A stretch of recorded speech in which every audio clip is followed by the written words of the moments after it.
আসসালামু আলাইকুম, আশা করছি তোমরা সবাই খুব ভালো আছো, বাড়িতে সুস্থ আছো। তো চলো তাহলে বলেছিলাম যে সিম্পল কমপ্লেক্স কম্পাউন্ড আমি আগের ক্লাসে করেছি এবং বলেছিলাম যে পরের ক্লাসে তোমাদের কি করাবো, মনে আছে নিশ্চয়ই তোমাদের? হ্যাঁ, মনে আছে। সেটা কি, সিম্পল থেকে কিভাবে কম্পাউন্ডে যাব, এটা আমি তোমাদেরকে ফার্স্ট আজকে শেখাবো। সো আমি একটু লিখে নিই, সিম্পল টু কম্পাউন্ড।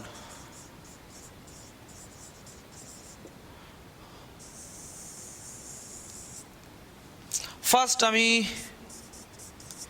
দেখো, রুলসগুলো আমি আর লিখছি না, হ্যাঁ, আমি জাস্ট এক্সপ্লেন করে দিচ্ছি। তোমাদের গ্রুপে আমি এটা শেয়ার করে দেবো যে রুলসগুলো পরপর পরপর পরপর 6-7টা নিয়ম আছে, সেগুলো আমি তোমাদেরকে লিখে দেবো। যেহেতু অনলাইন ক্লাস, তো আমি জাস্ট তোমাদেরকে রুল 1 দিয়ে আমি জাস্ট এক্সপ্লেন করে দিচ্ছি যে রুল 1-এ কী আছে। মনে করো কোনো একজন ব্যক্তি বা একটি বস্তু বা একটি সাবজেক্ট দুটো কাজ করেছে।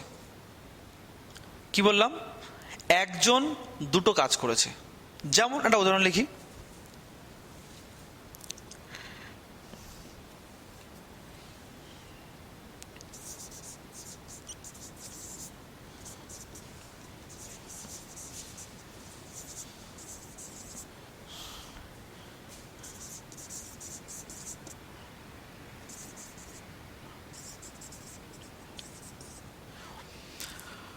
Going to office, she wrote an article. একটা সেন্টেন্স লিখলাম। আচ্ছা, এখানে একটু গন্ডগোল হয়েছে, গোয়িং টু দ্য অফিস করলাম। হ্যাঁ, going to the office, she wrote an article, এই একটা সেন্টেন্স লিখলাম। এই সেন্টেন্সটা দেখো, প্রথমে দেখো এই সেন্টেন্সটা কি ধরনের বাক্য, সিম্পল না কম্পাউন্ড না কমপ্লেক্স। গোয়িং আছে, ভার্বের সঙ্গে আইএনজি আছে, মানে এটা হতে পারে না ফাইনাইট ভার্ব। তাহলে দেখো এখানে একটাই ভার্ব আছে, সেটা হচ্ছে রোট। একটি মাত্র ফাইনাইট ভার্ব থাকলে সেটাকে কি ধরনের বাক্য বলা হয়? সিম্পল সেন্টেন্স, তাই না? তাহলে এটাকে আমরা কোথায় নিয়ে যাবো এবার? কম্পাউন্ডে নিয়ে যাব। ঘাবড়ানোর কিছু নেই, একদম সহজ। দুটো কাজ এখানে করেছে। এই বাক্যের সাবজেক্ট হচ্ছে শি, অর্থাৎ কোনো একটি মেয়ে। এই মেয়েটি দুটো কাজ করেছে, একটা হচ্ছে সে অফিসে গিয়েছে, আর একটা কাজ কি করেছে? লিখেছে, একটি আর্টিকেল লিখেছে। দুটো কাজ। এবার তোমরা বলো তো দেখি, দুটো কাজের মধ্যে কোন কাজটা আগে করেছে? আগে অফিসে গিয়েছে না আগে আর্টিকেলটা লিখেছে? একটা বোকাও বলতে পারবে, তাই না? আগে অফিসে গিয়েছে, তো আগে যে কাজটা হবে সেই কাজটাকে আমি জাস্ট আলাদা করে লিখবো। দেখো তাহলে কি, গোয়িং টু অফিস মানে কি, ফার্স্ট লিখবো কি, শি। দেখো এই দ্বিতীয় পার্টে ভার্বটা যেভাবে থাকবে, প্রথম পার্টে ভার্বটা সেইভাবে লিখতে হবে, মানে ভার্বটা 2 নম্বরে আছে, এখানে আমি 5টা করবো, ঠিক আছে? এখানে যদি রাইট থাকতো বা রাইটস থাকতো, তাহলে এখানে আমি কি করতাম? প্রেজেন্ট ফর্মই লিখতাম। তো এখানে যেহেতু 5টা, তাহলে এটাকে আমি 5টা করবো। She went to the office. First কাজ কি করলো? She went to the office. And দিয়ে যুক্ত করতে হবে এইগুলোকে, অ্যান্ড রোড অ্যান আর্টিকেল। বোঝা যায়নি? দুটো, যদি কোনো ব্যক্তি, এখানে একটি ব্যক্তি দুটি কাজ করে থাকে, তার মধ্যে প্রথমে যে কাজটি করবে সেটা আমি লিখে নেব ফার্স্ট। প্রথমে কি, গোয়িং টু দ্য অফিস মানে কি, গোয়িং টু দ্য অফিস মানে কি, she went to office, she went to the office লিখে নিলাম। এবং কনজাংশন কি নিয়ে আসতে হবে? অ্যান্ড দিয়ে যুক্ত করতে হবে কি, অ্যান্ড রোট অ্যান আর্টিকেল। দ্বিতীয় পার্টে, অর্থাৎ কনজাংশনের পরে যে অংশটা আছে, এখানে সাবজেক্টটি আর লেখার দরকার নেই। দেখো কম্পাউন্ড হয়েছে কিনা। She went to the office, এটা একটি বাক্য, অর্থাৎ এটি একটি কোঅর্ডিনেট ক্লজ।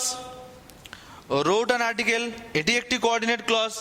বলেছিলাম কি, অ্যাটলিস্ট দুটি কোঅর্ডিনেট ক্লজ যদি কোনো কনজাংশন দিয়ে যুক্ত থাকে, তাহলে অবশ্যই সেটি একটি কম্পাউন্ড সেন্টেন্স হবে।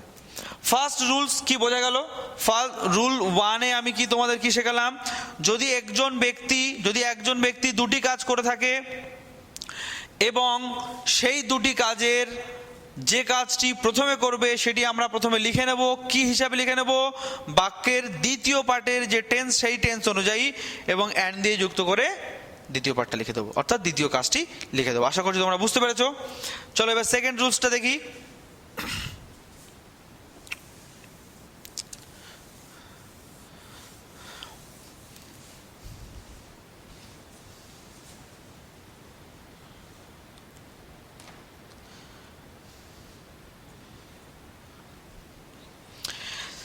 যদি কোনো রুলস 2 বলছি এবার, যদি কোনো সেন্টেন্সে, অবশ্যই সেটি কোন ধরনের সেন্টেন্সে, সিম্পল সেন্টেন্সে, যদি কোনো সিম্পল সেন্টেন্সে বিসাইড বিং থাকে,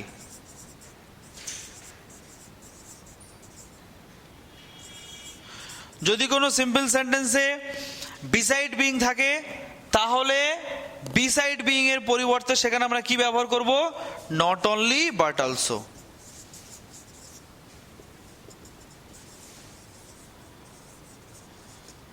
সেটি কিরকম দেখে নাও। দেখো আমি একটা উদাহরণ লিখছি, উদাহরণ লিখে দিই।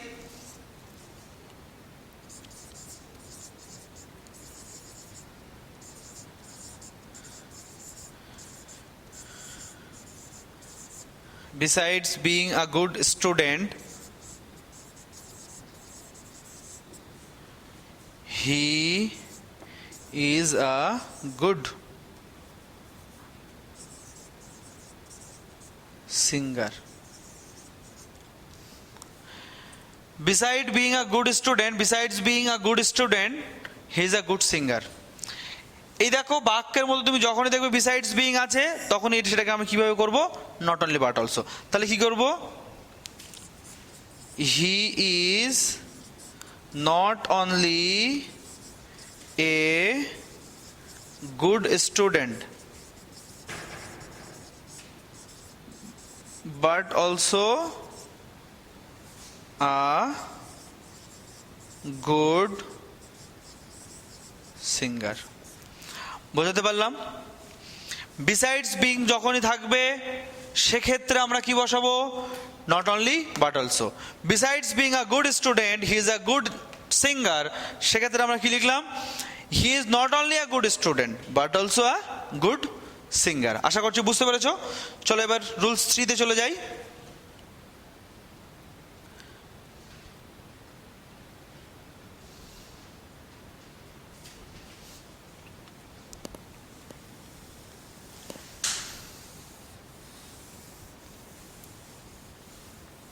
Rules 3,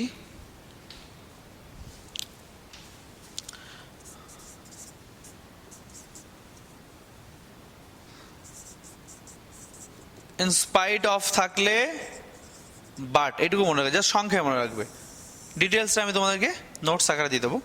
ইন স্পাইট অফ যদি থাকে কোনো সিম্পল সেন্টেন্সে, তাহলে সেটাকে কি করব আমরা, বাট দিয়ে দুটো ভিন্ন ভিন্ন যে ক্লজ থাকবে সেগুলোকে আমরা যুক্ত করব। যেমন একটা উদাহরণ লিখি,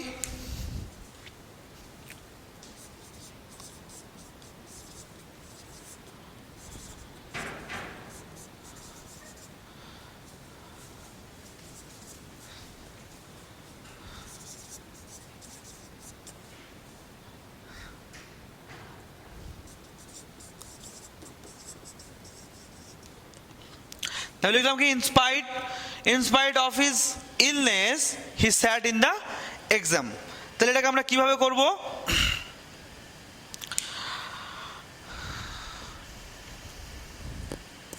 প্রথমটা কি ছিল, in spite of his illness, আর একটা কি ছিল, he sat in the exam. তাহলে দেখো দ্বিতীয় পার্টের ভার্বটি দেখো পাস্টে রয়েছে। তাহলে আমরা প্রথম পার্টটাকে কি করব, ইলনেস, ওটাকে আমরা কি করব, হি ওয়াজ ইল, এই একটা হলো। হিজ ইলনেসটাকে আমরা জাস্ট সেন্টেন্স আকারে লিখলাম, সিম্পল আকারে, he was ill but he sat in the, বা এটাকে চেঞ্জ করো, স্যাট ফর দ্য এক্সাম। তাহলে এখানে কি লিখবো, স্যাট ফর দ্য, আশা করছি বুঝতে পেরেছো। এরকম অনেক থাকে, in spite of his poverty he is honest. তাহলে ফার্স্ট কি লিখবো, he is poor but he is honest, এইভাবে করতে হয়। এগুলো খুবই সহজ ছিল। তো কি বুঝবো আমরা এখান থেকে, শর্ট কিভাবে মনে রাখবো, ইনস্পাইট অফ থাকলে সেখানে আমরা কি করব, দুটো ভিন্ন ধরনের বাক্য। দেখো এখানে কি, ইলনেস, তার ঠিক উল্টো এক্সামে বসা। সাধারণত অসুস্থ হলে এক্সামে বসা যায় না, সাধারণত দরিদ্র হলে সৎ হওয়া যায় না, কথা রয়েছে আর কি। হ্যাঁ, তো দুটো ভিন্ন ধরনের ক্লজ, সেই দুটোকে আমরা যুক্ত করব বাট দিয়ে। আশা করছি বুঝতে পেরেছো। চলো 3 নম্বর।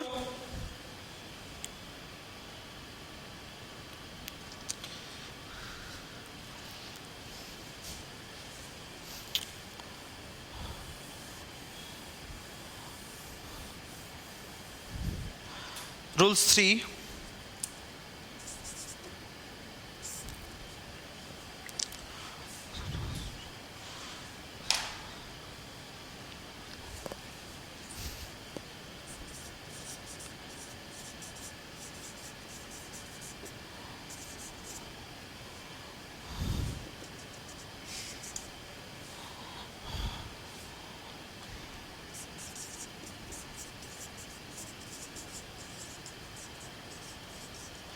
এটি একটি ফর্মুলা লিখলাম, person must do or the person will not. এটা কোন ক্ষেত্রে বসে দেখো, যদি মনে করো কোনো সিম্পল সেন্টেন্সে কোনো একজন ব্যক্তিকে কিছু একটা কাজ মাস্ট করতে হবে কিছু অর্জন করার জন্য, কিছু অ্যাচিভ করার জন্য। উদাহরণ হিসেবে লিখতে পারো, you must work hard, you must work hard. আমি উদাহরণ লিখছি,